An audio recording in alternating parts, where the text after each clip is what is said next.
By the final week of August, pickup trucks were pulling up to the gate of Olivia Harper's farm nearly every morning. Some traveled from 10 miles away, others arrived from 2 counties over. Most drivers posed the same question before even cutting their engines. How many bales do you have left? That was the peculiar part. Throughout southern Missouri, farmers were desperately searching for hay. Weeks of arid weather had scorched pastures brown. Feed prices were skyrocketing, and some families were already selling off livestock they could no longer afford to maintain. But the trucks at Olivia's gate weren't delivering hay to her. They were there to purchase it from her. 3 years prior, almost nothing suitable for feeding an animal had grown on those very fields. The ground was so hard it would bend a shovel. Rainwater simply flowed across the surface instead of soaking in. By July, the grass appeared thin, yellow, and exhausted. Back then, Olivia had 11 dairy goats, 34 laying hens, an old Ford pickup that started only when it felt like it, and less than $600 in her checking account. Some weeks, she had to decide between buying feed or paying the electric bill. Now, people were waiting at her gate with cash in hand, and the biggest surprise wasn't that Olivia had found a crop she could sell. It was that the crop had been healing the land the entire time. Olivia was 38 years old when she inherited the 18-acre farm from her father. It was situated outside a small town in the Ozarks at the end of a narrow gravel road lined with oak, cedar, and rusted mailboxes. The house was small. The barn leaned slightly toward the east. One corner of the roof had been patched using metal from an old grain bin. Her father had loved the place, but loving land and improving it are not always the same thing. For years, cattle had been permitted to graze the same few fields without much rest. The animals consumed the best plants first, then returned to eat them again before they could recover. Bare patches grew larger. Weeds moved in. The soil lost its organic matter, and every heavy rain carried a little more of the hillside toward the creek. By the time Olivia took over, the farm looked green from the road in the spring, up close. However, it was a different story. The grass roots were shallow, the soil underneath was heavily compacted. In several areas, water stood in puddles after a storm, then vanished so quickly that the ground cracked during the next dry spell. A neighbor named Henry Walker had farmed across the road for more than 30 years. The first time he saw Olivia walking the fields with a soil probe, he leaned out of his truck window and shook his head. "You'd be better off renting the place out," he told her. "That ground needs more money than you've got." He was not trying to be cruel. He was probably right. Olivia had grown up on the farm, but she had never planned to run it herself. She worked part-time at a nursing home in town and cleaned 2 vacation cabins on weekends. Her 12-year-old daughter, Lucy, helped gather eggs before school. The goats were intended to provide a source of extra income.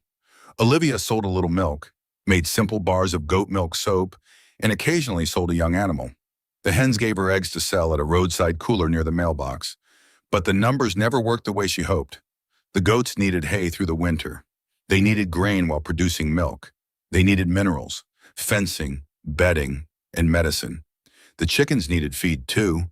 Every dollar Olivia earned from the animals seemed to go right back into keeping them alive.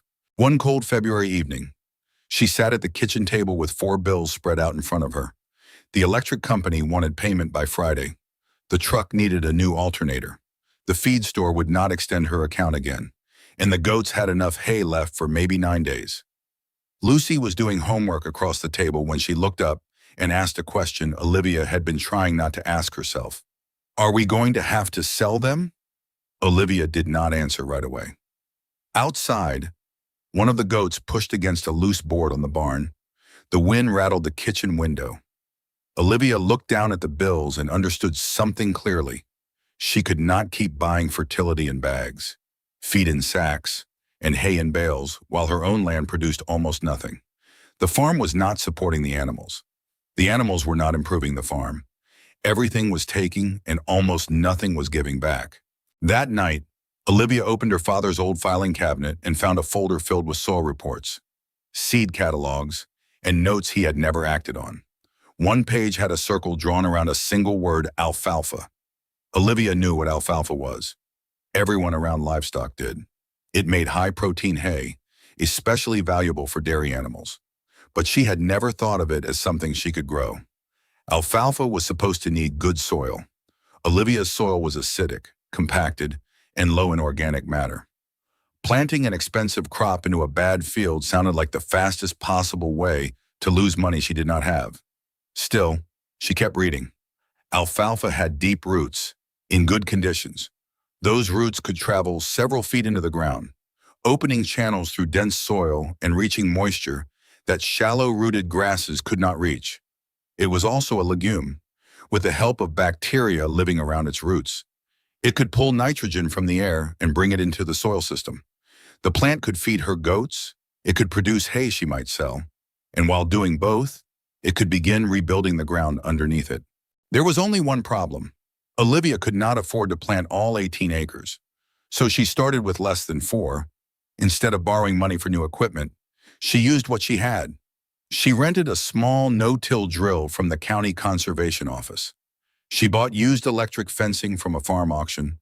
She traded goat milk soap and 24 eggs each week to a neighbor who had a manure spreader. She also made a decision that confused nearly everyone who heard about it. She would not let the goats roam freely across the farm anymore. She divided the pasture into small sections using temporary fence. The goats would graze one area for a short period, then move before they ate the plants down to the ground. Behind them came the chickens.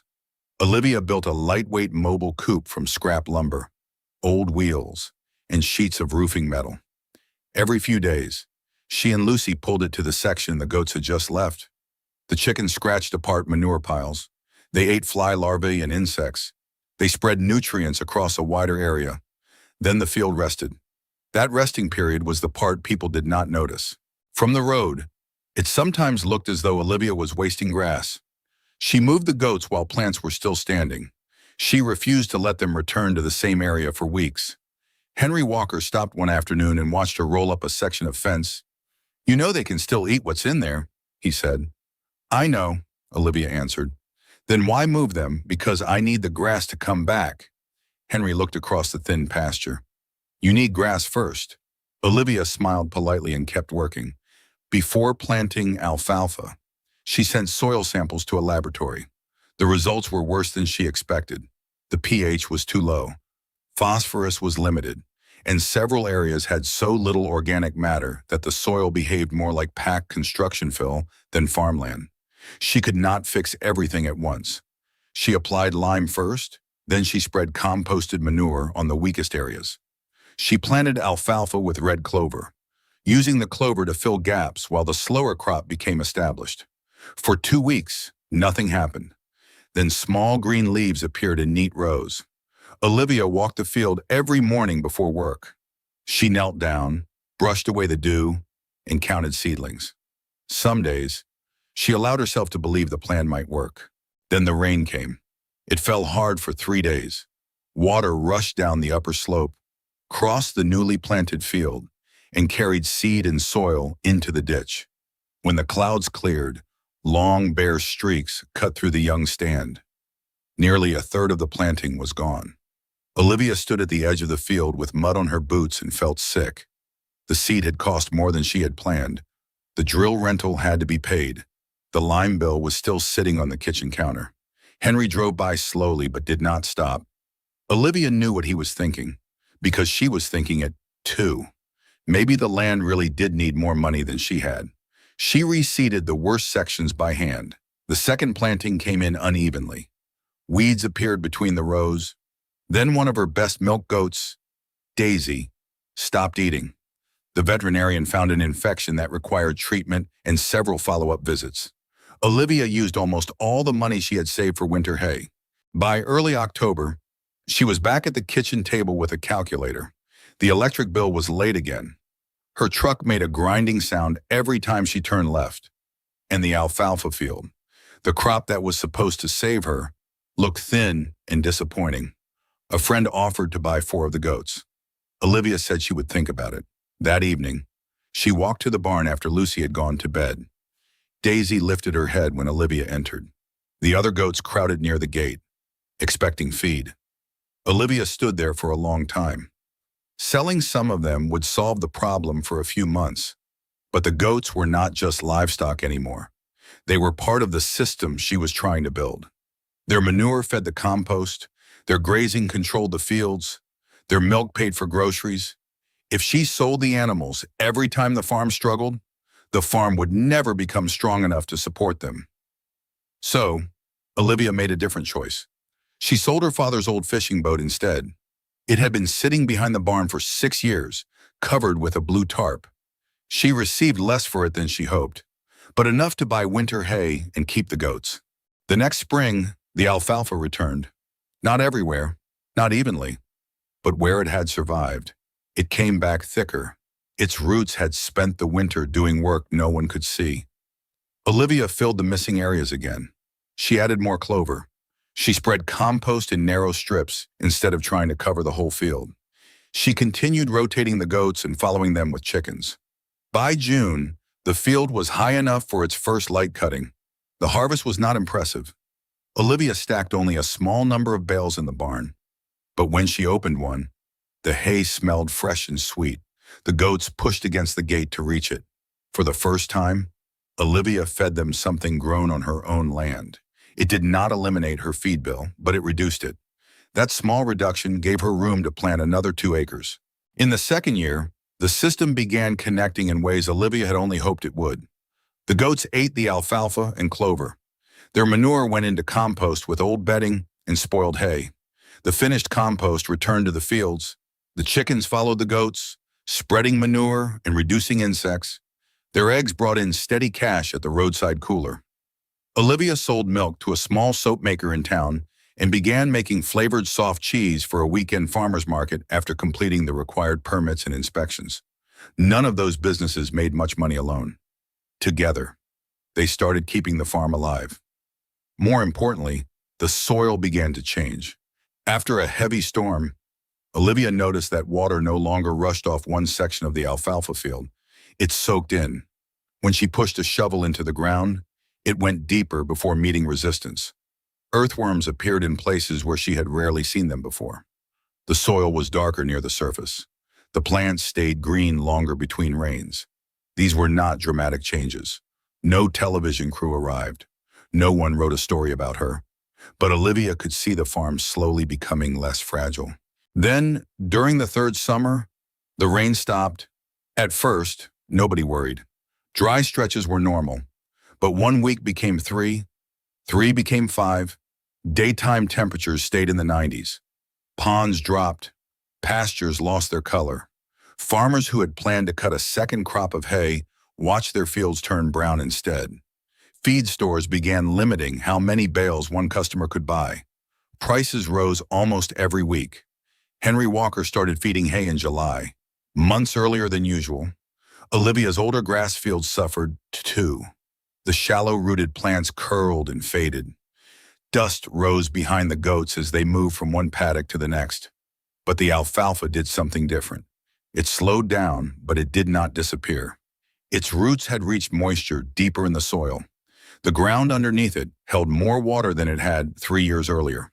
The clover-filled lower areas and plant residue left between rotations shaded the surface. From the road, Olivia's field was not perfectly green, but compared with the brown pastures around it, it looked almost impossible.